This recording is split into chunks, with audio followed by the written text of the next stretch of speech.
Comment on définit la musique et la musique profane? Bateka ba CD, ça la clip pas cher, ça la promotion à télé, bakota même studio na biso, musique profane et ati. Musique religieuse peut pour n'angezati, ça la musique. Mana misupe bazana to ba témoignage na bango au banga, mais pour n'angabiso to ba bato nzambe.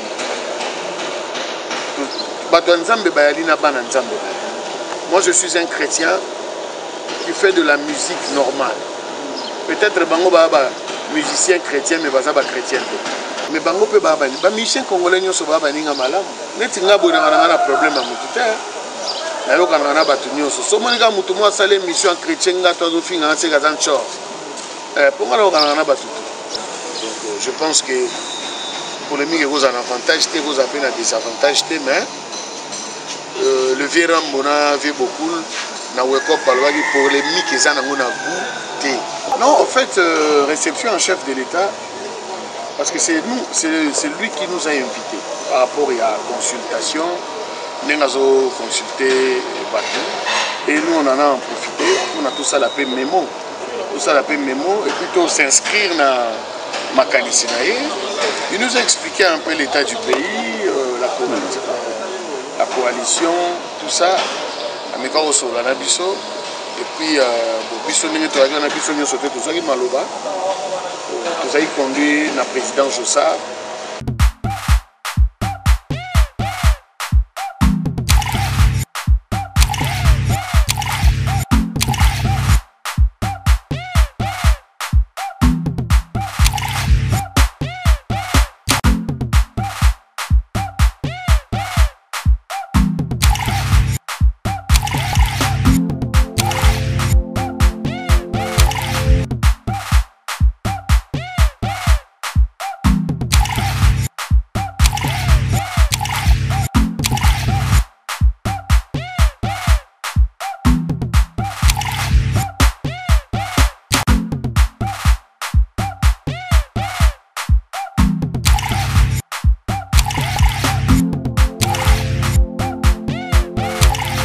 Je suis très heureux de savoir nombreux en train de suivre votre émission qui était déjà habituée, mesdames et messieurs, à voir, à suivre, à écouter les salades, surtout aussi à voir l'héros est un petit peu caché, c'est une personne qui est parmi, qui s'inscrit de la liste des gens comme aujourd'hui, on ne peut pas l'oublier facilement.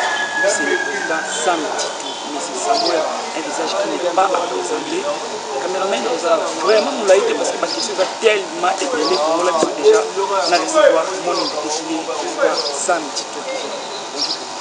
Bonjour. Ouais, ça va par la grâce de Dieu, on est là, on est mieux que chez soi, je suis à Kin. Là où on est en train de faire l'émission, c'est Jebel Multiservice, chez un ami et frère, Georges Batornambo, Jebel Multiservice. C'est lui qui nous a donné cet espace pour qu'on puisse faire l'émission. Je les remercie, je les salue en passant. Président Sam Tito, s'il faut dédier l'émission au Namoko, vous dédiez le panamène à moi à moi. Azalamona moi si. Ah.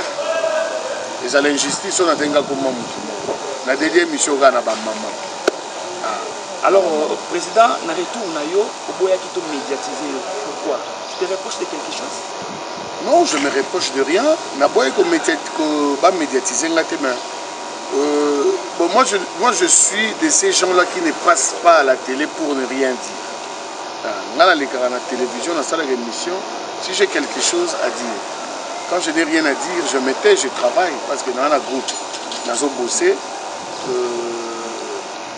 souvent on a proposé pour la télévision, on a le bagarre, on a une minute, une émission, parce qu'il y a des choses, il y a mon pépé, il y a des gens dans là, donc il y a un moment que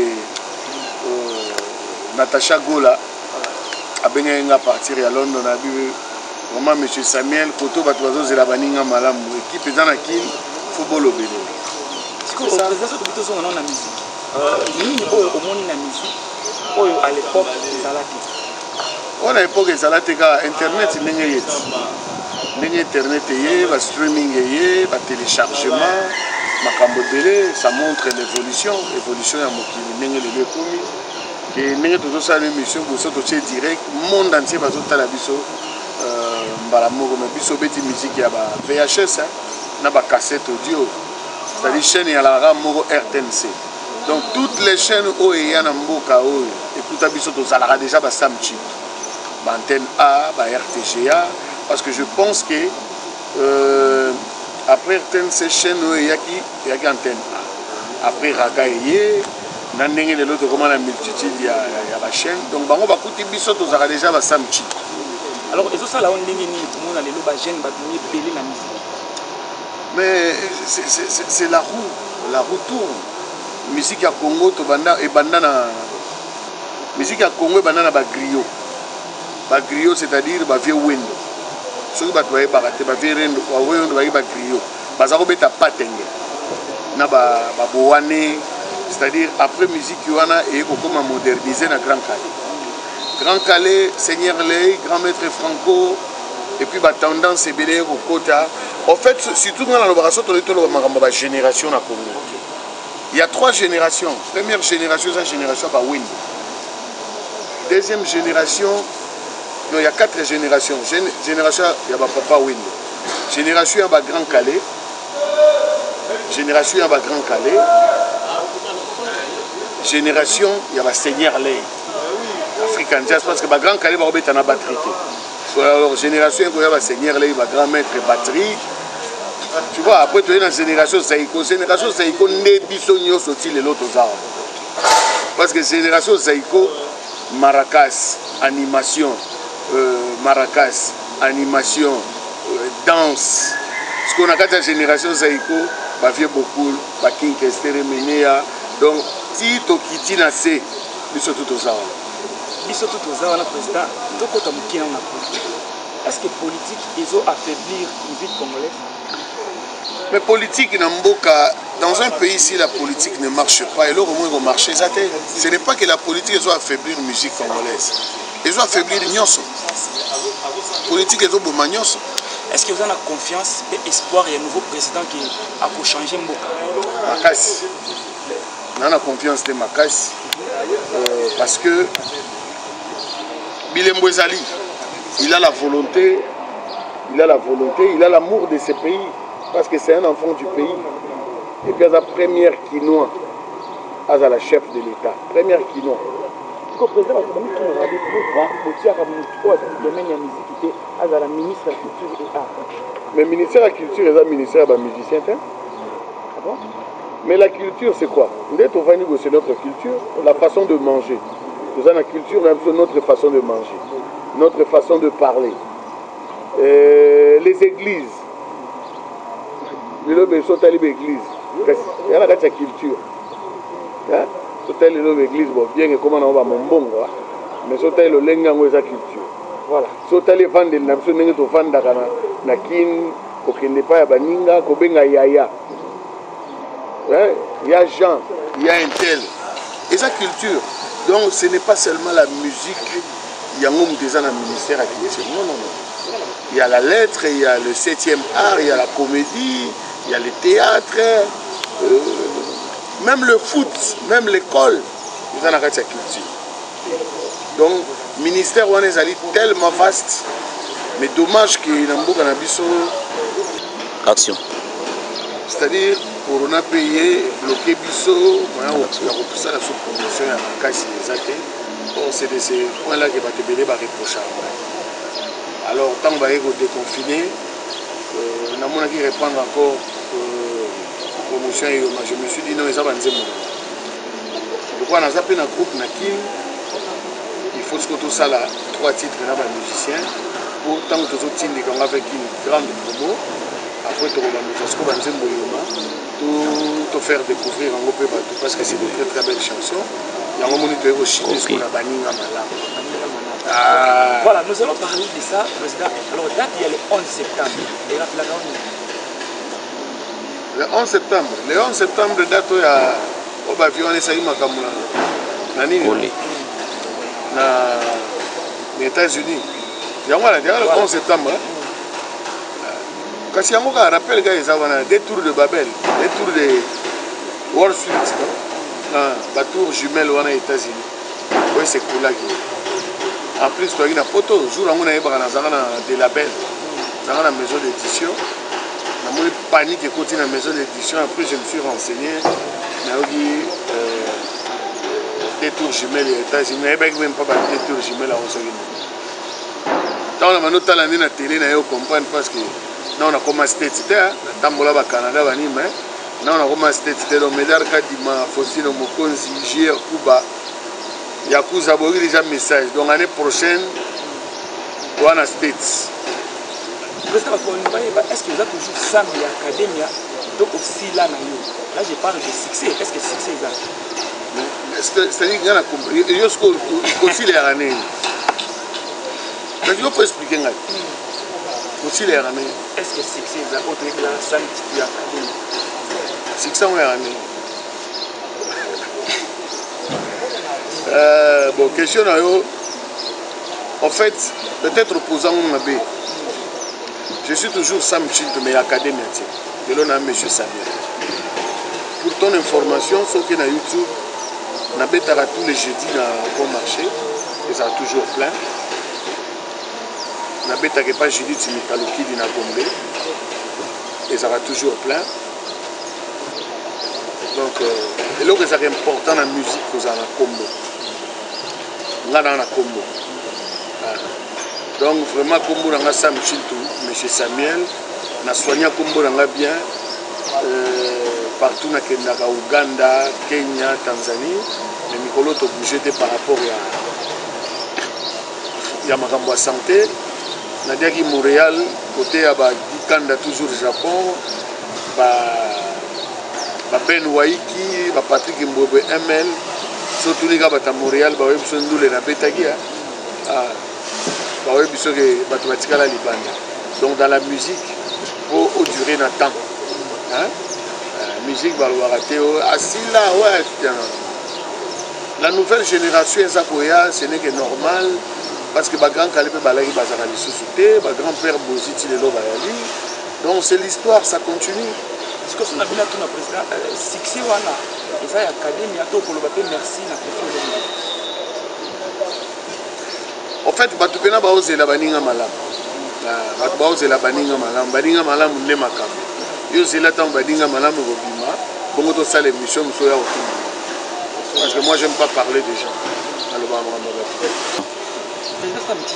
la musique a fait de toi quel genre d'homme? Non, mais la musique a fait de moi une personne connue, une personne très disciplinée. Ça m'a donné beaucoup de relations dans la vie.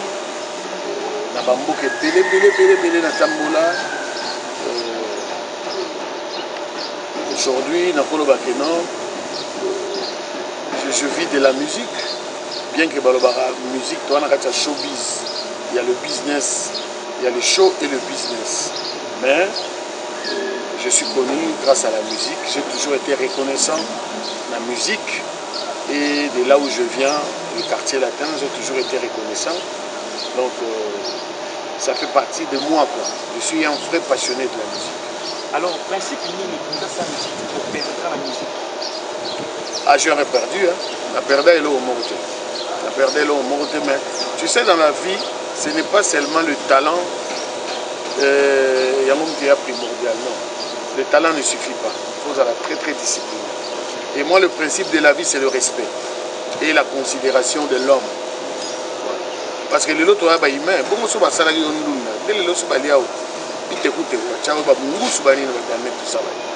donc le fait d'être déjà humain, je suis reconnaissant envers Dieu. Parce que dans un déjà humain, il me donne le souffle de vie. C'est ça les plus importants. Et je fais ce que j'aime. Parce que pour être en bonne santé, il faut aimer son métier. Moi, j'aime la musique. Je suis un vrai passionné. Alors, et là, on est comme la santé. Pour dégoûter la musique. Mais non, dégoûter la musique, parce que moi, je suis toujours dans la musique. Je ne peux pas être dans la dégoûter la musique. On a un métier, les gens ont les intérêts. Bon, on a un métier. Médecin bayali, ingénieur bayali, journaliste bazali, footballeur bazali. Mais ngai, par rapport à la musique, je crois que je me sens à l'aise dans la musique. Alors, autant musicien chrétien, moi, aussi, à bon moment, thème, azolo baki musique n'a plus nous ezakis. Est-ce que musique profane ezakis? Mais déjà, profane, comment on définit la musique et la musique profane? Bateka ba CD, basala ba clip pas cher, basala la promotion à télé, bakota ba même studio na biso, musique profane ya te. Musique religieuse peut pour n'angezate, ça la musique. Et ça la musique pour baton pe bana kata musique wana, misupe bazana to ba témoignage na bango, ko banga, mais pour n'anga biso to ba bato nzambe.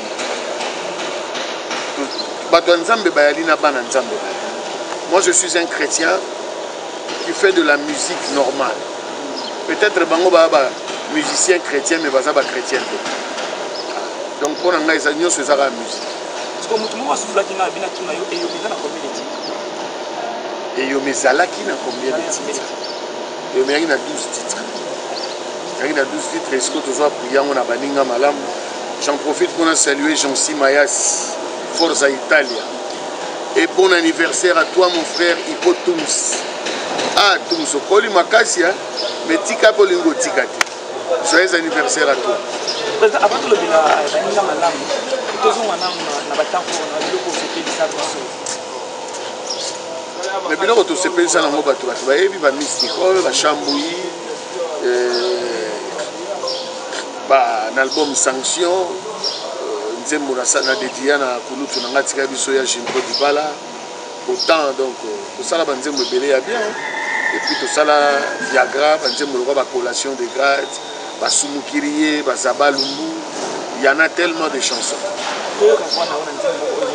Oh tout batu ba ozela ba yo ka message batu ba yebi déjà que wana Sam Chito monsieur Samuel ba yebi bazela baninga malamu ba osepe. Alors on a baninga malamu ba style na baninga malamu na featuring na leki na Ibrator, très bon chanteur à Ibra. Tout ça le dit au moko na nzembo ya ile maya ison point faible. Au bas la tellement les colons ngomba. En tout cas ba osepe.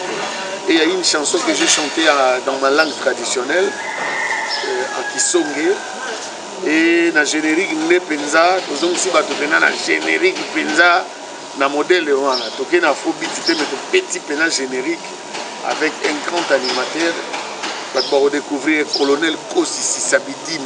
Ah, Baninga Malam, générique en titre na ngwa ngwana Baninga Malam. Mo ba bina kino Baninga Malam ngo o to moni na photo ka ina ba faire kola entourage on a Baninga Malam na yo ngwana. Mais bango pe ba bani, ba musicien congolais nyoso ba Baninga Malam.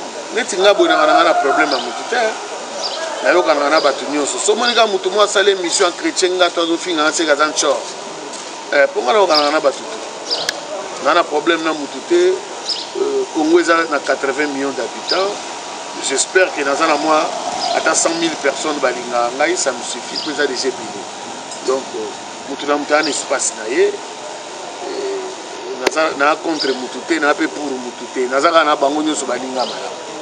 Donc, pourquoi pas tout ça là, ma photo, pourquoi pas, c'est mes frères. Donc, c'est comme ça, parce que l'objet n'a pas de liwa. Président, tu as des malades qui n'ont pas. Alors, tu as une polémique dans la musique. Il y a un avantage dans le monde, un désavantage dans le monde. Avantage, il y a polémique dans la musique. Polémique, il y a un avantage. Polémique, il y a un avantage, mais existant. Existant, on n'en peut rien. Existant.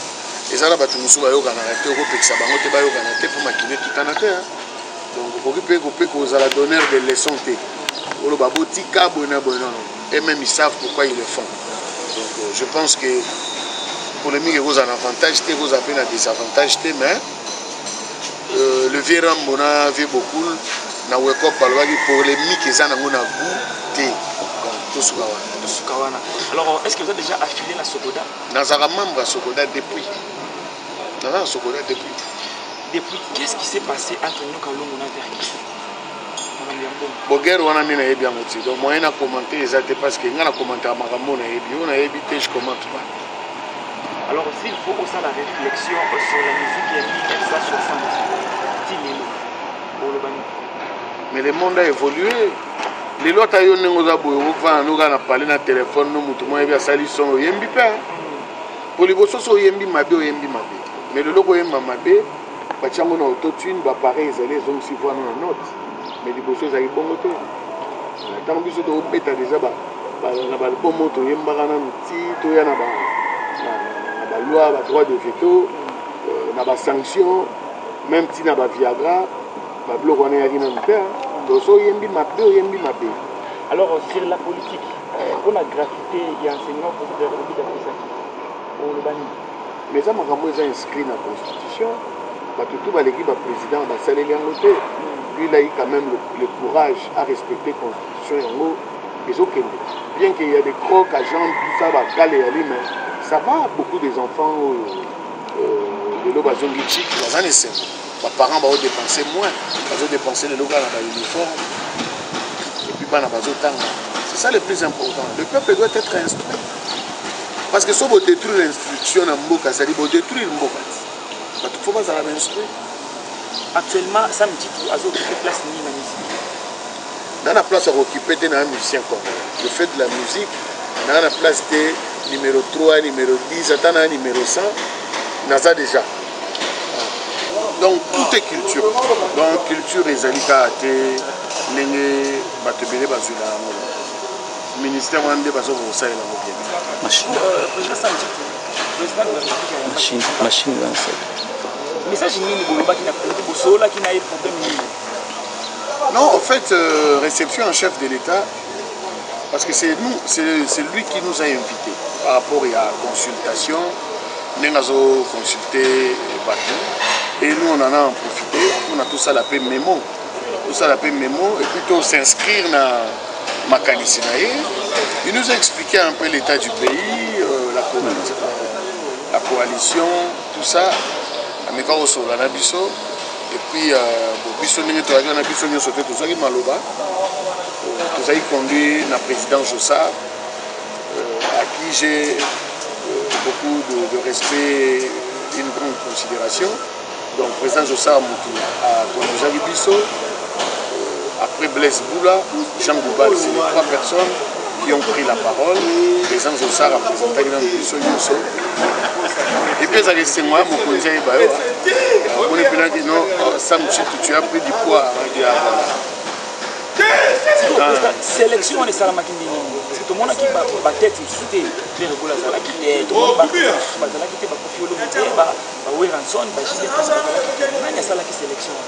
non, Jibena en ce moment ba na photo.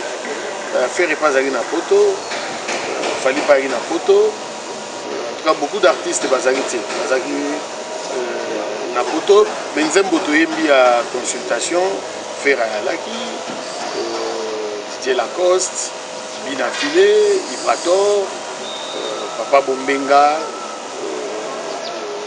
le roi de la forêt yembi na partir à photo, attirer l'image pour le logo on a facilité. Donc en tout cas artistes belé va participer. Et ça une sélection qui a c'est ça qui est information commis. Les gens qui étaient présents, on a contacté, consulté. On a des déplacements à Lubumbashi. Mais ça tombait bien que tant que comme hier en Zembo, on va se retrouver. On a tous chanté ensemble. Alors pendant 60 ans, musique et jouer rôle. En fait, pendant 60 ans, dans Marabiso, musique est jouée, parole et belé.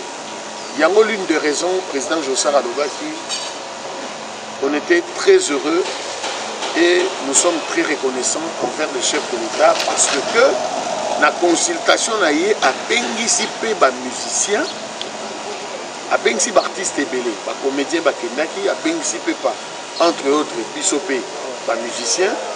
Pourquoi? Parce que dans 1900, tant l'indépendance en 1960, le grand Calais va agrémenter l'indépendance. Mais les locaux va bien les musiciens pour pas y okaper makanisi na bango par rapport à Yambo. Musique est joué rôle. Musique est joué rôle, mais mabé l'air mogo politique Yambo que joue sous musique en otage. Ba jouer pour la propagande, ba instrumentaliser musique pour une raison X ou Y. chef de l'État, vous êtes libre de faire votre métier. Mais mon abilo ici, ils ont un bureau. Il faut pas que ça m'a comme un ordre d'artiste à l'aise, va s'exprimer, va gagner peu de droit normalement, parce que chaque année, dans le ministère de la Culture et à monde, invitation à un festival et yaka. Mais combien de fois? À l'époque, il y a Maréchal Mobutu. Groupe et festival, c'est le gouvernement qui a envoyé le groupe. Il y a un festival, il y a un Massa, il y a un Mali, donc tout le festival, il y a un monde, il y a un groupe. Mais depuis un certain temps, en tout cas, ils ont le soutien. Donc c'est-à-dire, tout le monde a un peu plaidoirie dans le mais la musique a une influence makasi. Si la politique d'un pays ne marche pas, il va marcher. C'est que dans 60 ans d'indépendance, les artistes, vous avez une ligne makasi dans la musique. Mais tant qu'on a déjà un message, tout la musique. Non, on fait toute la musique, mais nous avons un message. Grand maître Franco a sa musique populaire. Azarotea. Azarope ça un message. Azarotea. PDG Kiamongana. Asalara Mazadis. Azaki producteur. Il a contribué à la musique. Après ça, un groupe instrument. Après ça, Makambo Belé. Vous comprenez? Après ça, Makambo Belé. Ce n'est pas, c'est-à-dire, Kolukate Oyeba et l'Oronini, Omboke Rosale, l'Olinga Poyeba, Yo Rosala Nini, pour Nambo. Mais ça, totalement bien, tu as un problème, il y a moralité Namboka. Depuis un certain temps, ça doit faire au moins 20 ans, Namboka Oyo Bantivalère et Koma Bavalère. Bantivalère et Koma Bavalère, mon information que nous avons na télé, na plateau, pour affinga X ou Y. Et si nous avons un journaliste qui a un comportement, c'est-à-dire, au lieu de construire, on a détruit ce qui a été construit par les grands Calais, par les seigneurs Ley, par grand maître Franco, par Papa Noël, par Vieni Boma, par Kouroutou, par construire, il y a Boignan, il y a Botosi, il y a Bolingo, à un moment donné, il y a comme une dégradation des mœurs. Dégradation des mœurs, donc les longs n'est pas en tout cas, les artistes, nous devons faire un effort pour sa valeur. Parce que nous, on a besoin de valeur. On a besoin de valeur parce que nous avons besoin de valeur.